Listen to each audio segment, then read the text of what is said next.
Bonjour, vous êtes bien sur horizontdevoix.fr.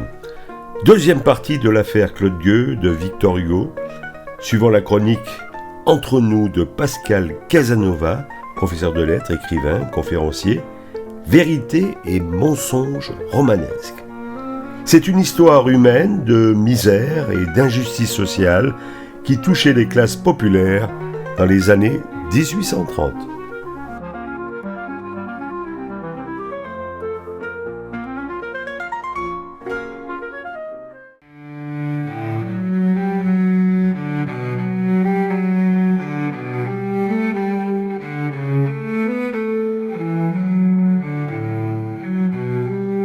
Les circonstances du drame toujours racontées par Victor Hugo. Claude aimait beaucoup Albin. Un jour, le directeur demanda à Albin qu'il ne revint pas à l'atelier. On l'avait changé de quartier. L'ordre venait de M. Delacelle, qui répondit aux questions de Claude Gueux. Parce que... Claude Gueux devint alors sinistre et sombre. Du reste, il était plus doux que jamais. Plusieurs voulurent partager leur ration avec lui. Il refusa en souriant. Puis, il lança à M. Delacelle un ultimatum. « Réfléchissez. Nous sommes le 25 octobre. Je vous donne jusqu'au 4 novembre. » Le directeur, fatigué, lui infligea 24 heures de cachot.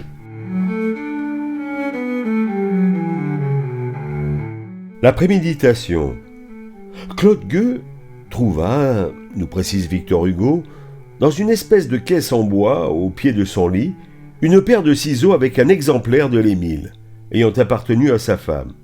Claude ne savait ni coudre, ni lire.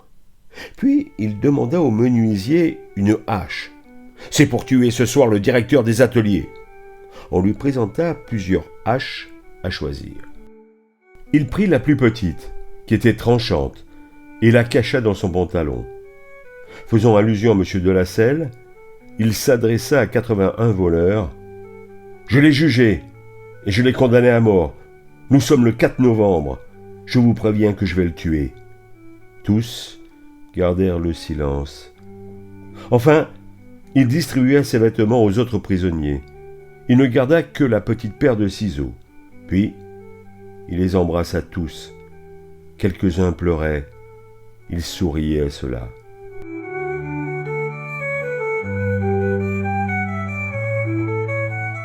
Le passage à l'acte, le 7 novembre 1831, vers 18h30. Avant de passer à l'acte, Claude Gueux supplia de nouveau M. Delacelle de lui rendre Albin. Au dernier refus, le 7 novembre 1831, vers 6h30 du soir, Claude Gueux asséna sur celui-ci plusieurs coups d'une hache qu'il avait dissimulée en s'écriant « Brigand, il faut que je t'extermine !» Le tranchant de l'outil fend le crâne de M. Delacelle à 2 reprises.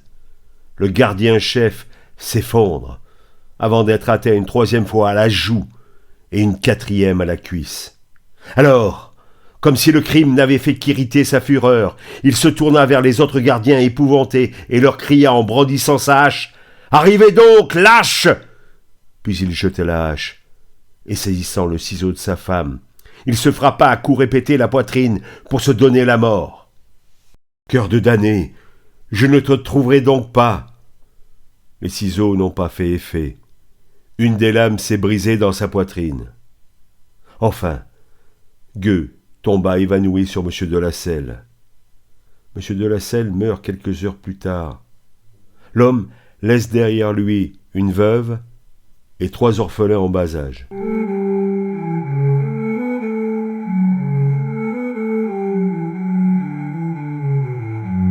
Hugo conclut.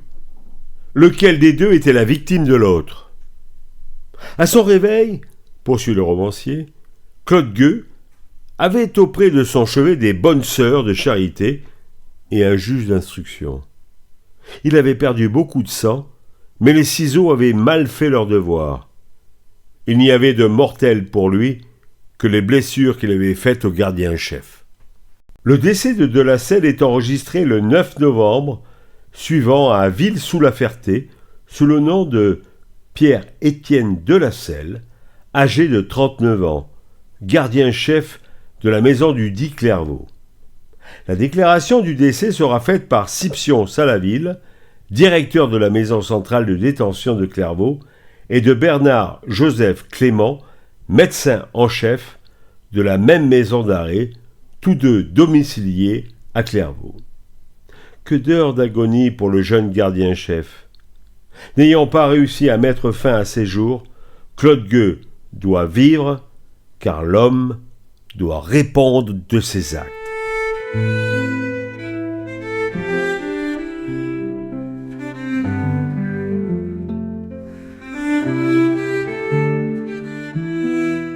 Quelques minutes après le drame, Claude Gueux est transféré au cachot dans un état comateux.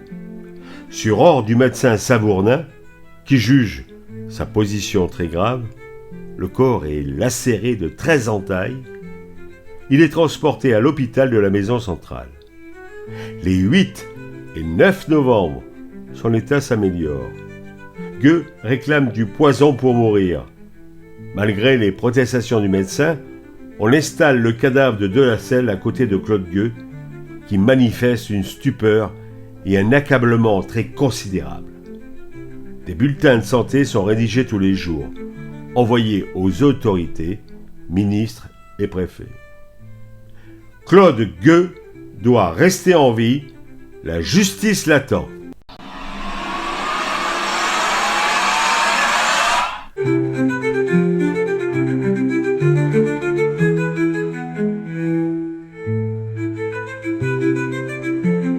Qui était le véritable Claude Gueux ? Les archives départementales nous apprennent que Claude Gueux, né le 28 Floréal an 12, soit le 18 mai 1804, à Chassagne, village vigneron de la Côte d'Or. Il est âgé de 28 ans lors de sa condamnation à mort. Son père déclare ne savoir signer. La famille de Claude Gueux. Son grand-père, Jean Gueux, manouvrier à Chassagne, et son père, Étienne Gueux, cultivateur, illettré. Sa mère, Élisabeth Simard, de 20 ans plus jeune que son mari, enceinte au moment de l'union, s'avère tout aussi illettrée. Elle décède le 2 septembre 1816, tandis que Claude est tout juste âgé de 12 ans. Le couple se livrerait à la mendicité, ce qui l'amène à être fort mal considéré dans le village. Enfant du couple, 4 garçons, dont un mort-né en 1814, et 5 filles, dont plusieurs décédées en bas âge.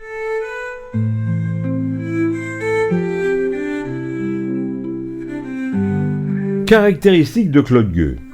Barbe et cheveux blonds, yeux roux. Des cicatrices de part et d'autre du front, visage marqué par la petite vérole. Cicatrice au poignet gauche, tatouage sur les 2 avant-bras, un visage sur le droit et 2 canons soutenus par une angue de marine sur le gauche.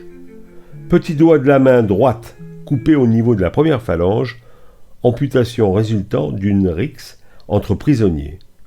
Son impressionnante force physique lui permettait d'être un portefaix dont le métier était de porter des fardeaux.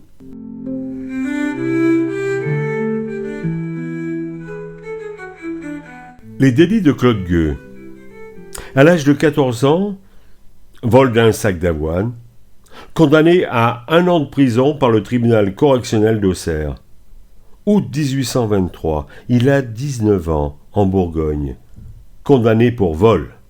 Il s'enfuit avec toutes les économies d'un valet, 50 francs, et quelques hardes dérobées dans un coffre tandis qu'il logeait chez un certain Michel Contasso, infirmier qui lui avait accordé l'hospitalité. La justice se montre alors clémente face aux délinquants qui menacent de se suicider dans sa prison de Dijon et de tuer des gendarmes lors de son transfert à Chalon-sur-Saône. Le tribunal le condamne à 5 ans d'emprisonnement en Saône-et-Loire.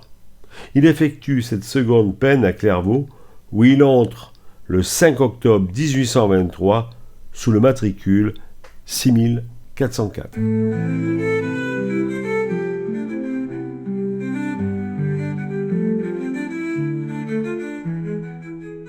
Première rencontre avec Delacelle. Tandis qu'il est libéral en août 1828, Claude Gueux participe le 13 juillet 1828 à une violente rixe entre les détenus de la prison. C'est en voulant arracher les yeux d'un des détenus qu'il eut le doigt sectionné. Delacelle, gardien-chef, arrive avec des renforts pour maîtriser le détenu qui est saisi au collet et traîné au cachot. Durant le trajet, Claude Gueux réussit à se saisir du sabre de Delacelle et tente de lui porter des coups. Il est alors désarmé. Prolongation de peine de 6 mois que Claude Gueux effectue à la prison de Troyes. Libéré en juin 1829, Claude Gueux est de nouveau condamné le 30 novembre. La Cour royale de Dijon lui inflige 8 ans de réclusion, plus remboursement des frais du procès engagé par l'État, pour vol dans la nuit du 14 au 15 septembre 1829 dans une ferme d'une jument appartenant à un certain Louis Chiffaut, meunier à Saint-Pierre-l'Estrier. Avant son incarcération, Claude Gueux subit la peine infamant du carcan devant la foule. Le 8 décembre, sur la place du Mourimont à Dijon, sa tête est alors surmontée d'un écriteau précisant son nom, sa profession, son domicile ainsi que les détails de sa condamnation. Puis, il est écroué de nouveau à la prison de Clairvaux le 2 mars 1830 sous le matricule 11 731, où il se montre violent, emporté et paresseux. Un curieux témoignage. Une lettre du greffier Millot, qui officiait lors du procès de Claude Gueux, adressée à Victor Hugo en date du 13 mars 1840.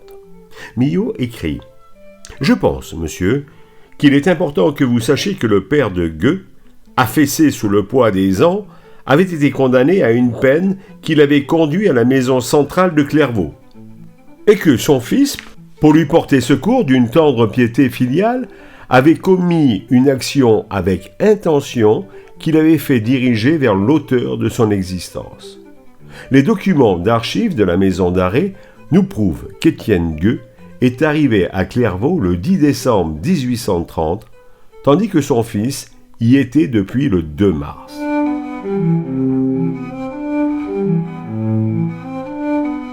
Représailles. Hélas, très vite, Claude Gueux retrouve le chemin des délits. Le 25 mai 1831, il tente de nouveau de s'évader. Le gardien-chef apprend qu'il a l'intention pour cela de dérober des toiles cirées et une blouse bleue dans l'atelier de confection où il travaille. Le 11 juin 1831, il agresse verbalement le gardien Ledoux, dont il prétend avoir à se plaindre. Il lui promet de le faire sauter. Il est alors placé dans un cachot, au pain sec et à l'eau, jusqu'à nouvel ordre. À la demande de Delacelle, la punition est levée 1 mois plus tard. D'après le directeur, c'est finalement la promesse qui lui a fait d'obtenir un petit emploi s'il se conduit bien pendant plusieurs mois, qui va l'aider à adopter, pour un temps, une conduite sans histoire.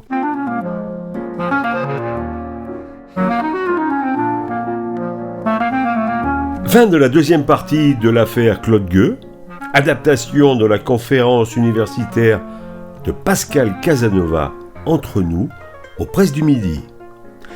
Merci de votre écoute et à bientôt pour la 3e partie.